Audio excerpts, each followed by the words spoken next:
सोचा था गांव से शहर जाकर कमाई करेंगे तो जल्दी हमारी गरीबी दूर हो जाएगी, पर शहर में रहकर तो हम और गरीब हो गए।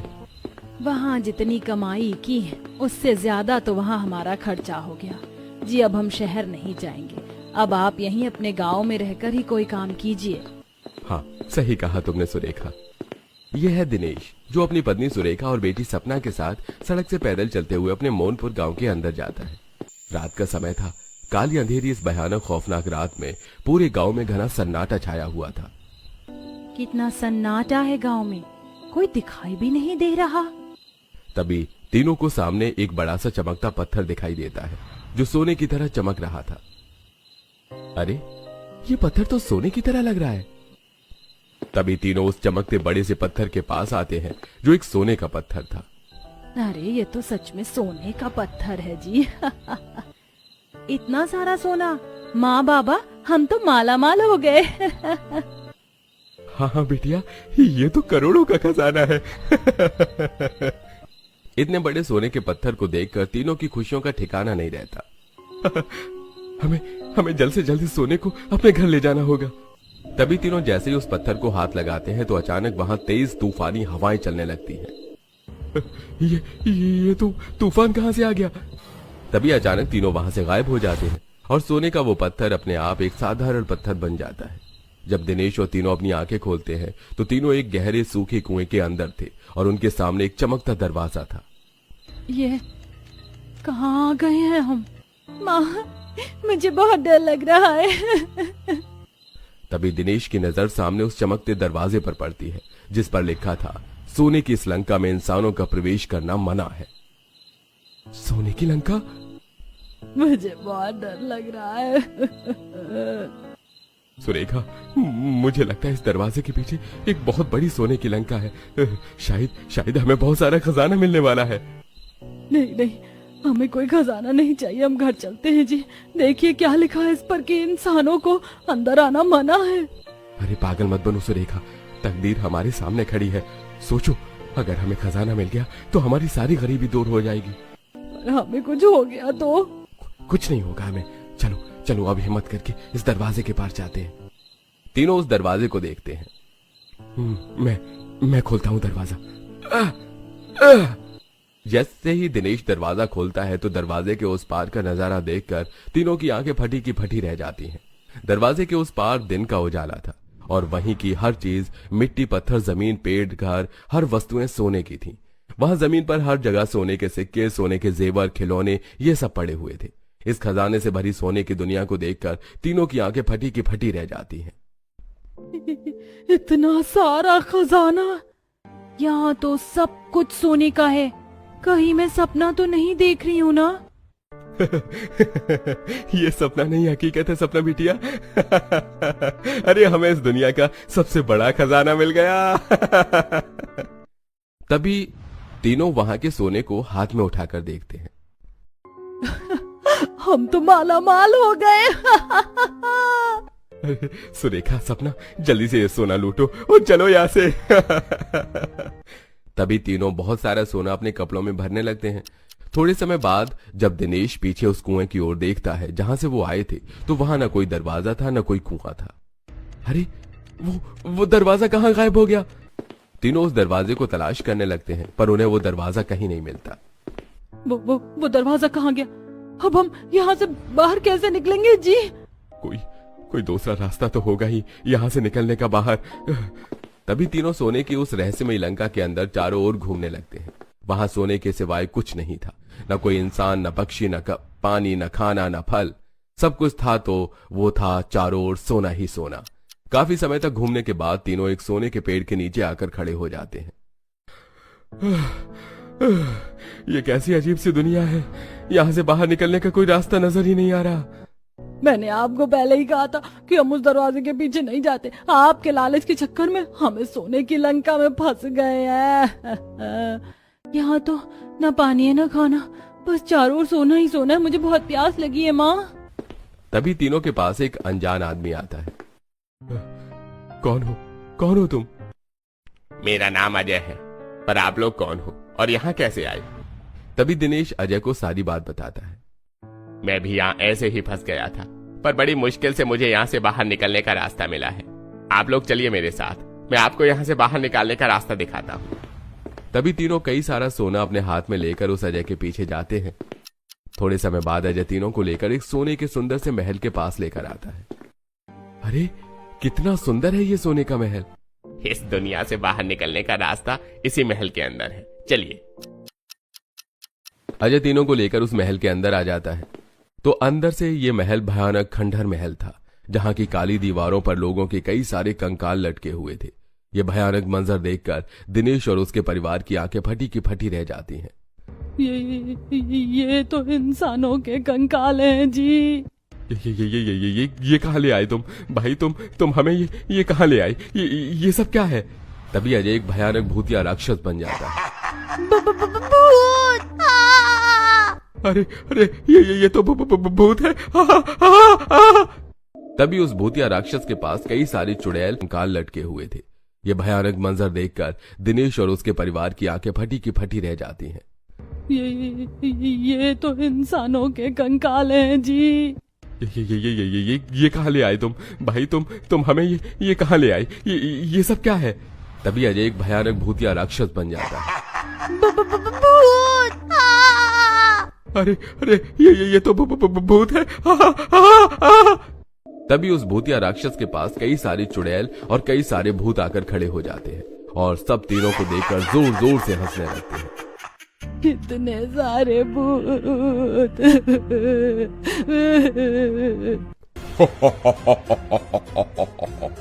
मेरे भूतिया साथियों, इन तीनों इंसानों को यही बंदी बना दो। तभी दो चुड़ैल दिनेश और उसके परिवार वालों को सामने दीवार पर रस्सी से बांध देते हैं। अब हम सब प्रेत अपने मरण दिन के दिन तुम तीनों को खा जाएंगे। मरण दिन? अरे जैसे तुम इंसानों में जन्मदिन होता है ना, वैसे ही हम भूतों में मरण दिन होता है और हम सब हर 10 दिन बाद अपना मरण दिन मनाते हैं और तुम इंसानों को खाते हैं। अब अगले 10 दिन बाद हम सब अपने मरण दिन पर तुम तीनों को नाच नाच कर खा जाएंगे।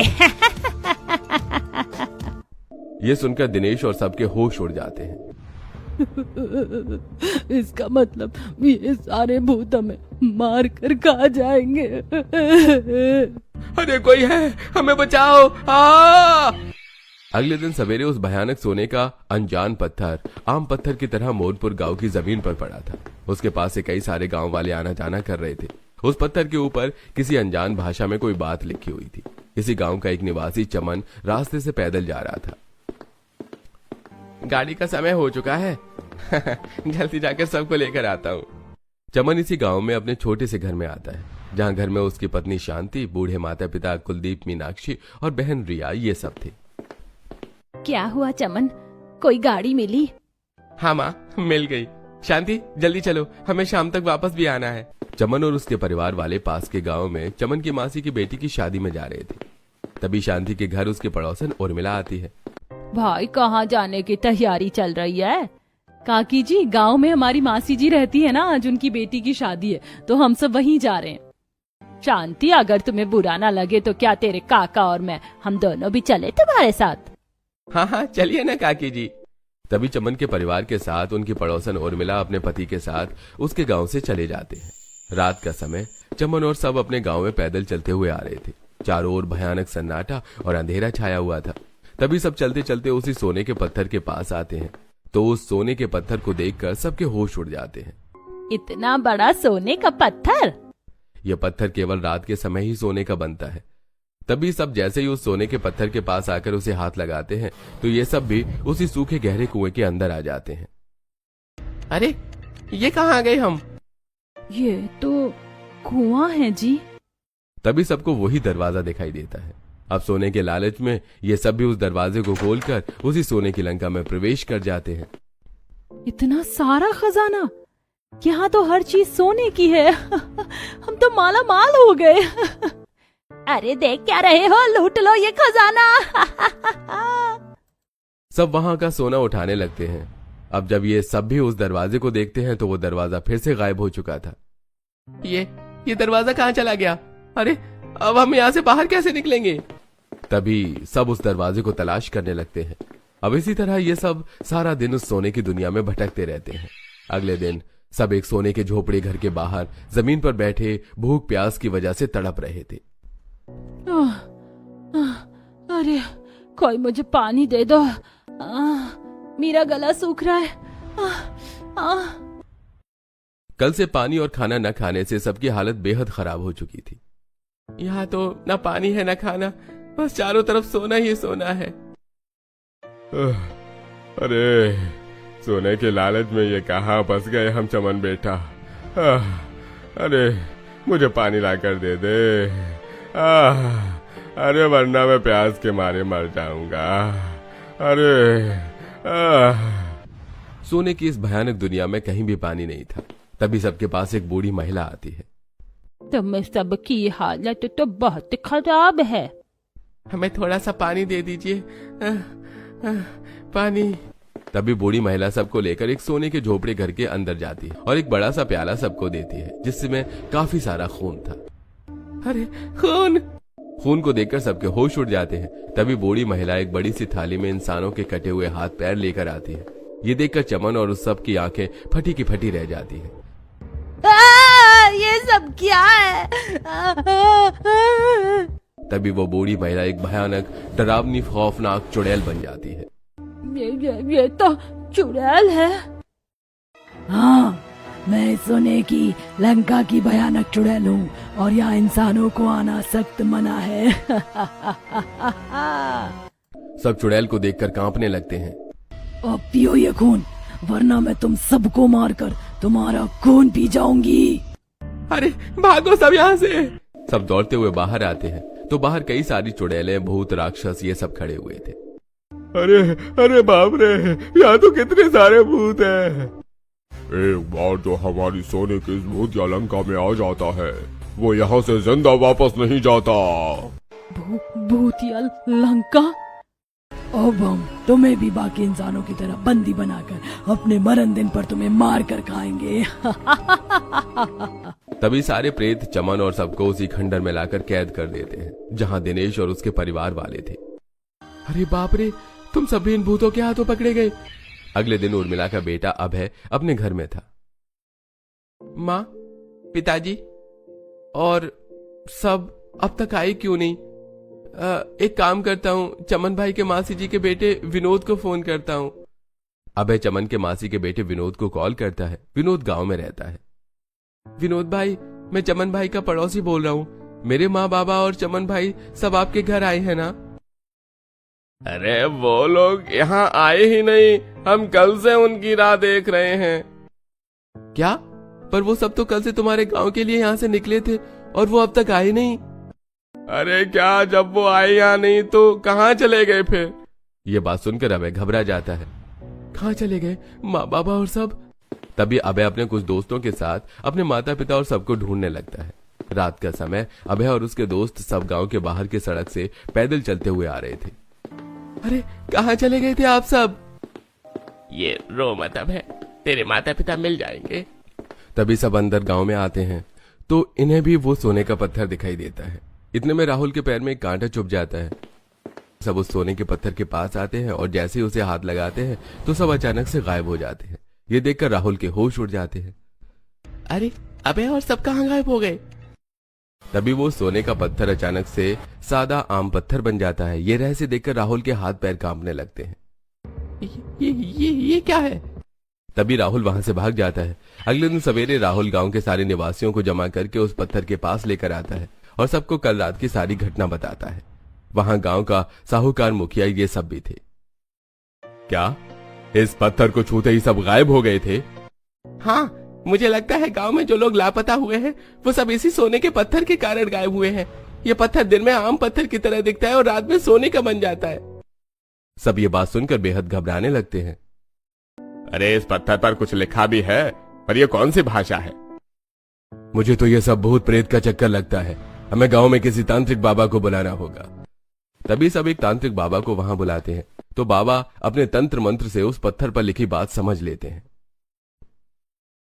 यह पत्थर कोई आम पत्थर नहीं है, इस पर लिखा है कि सोने की लंका के सोने के पत्थर को हाथ लगाना इंसानों के लिए मना है। ये सुनकर सब दंग रह जाते हैं।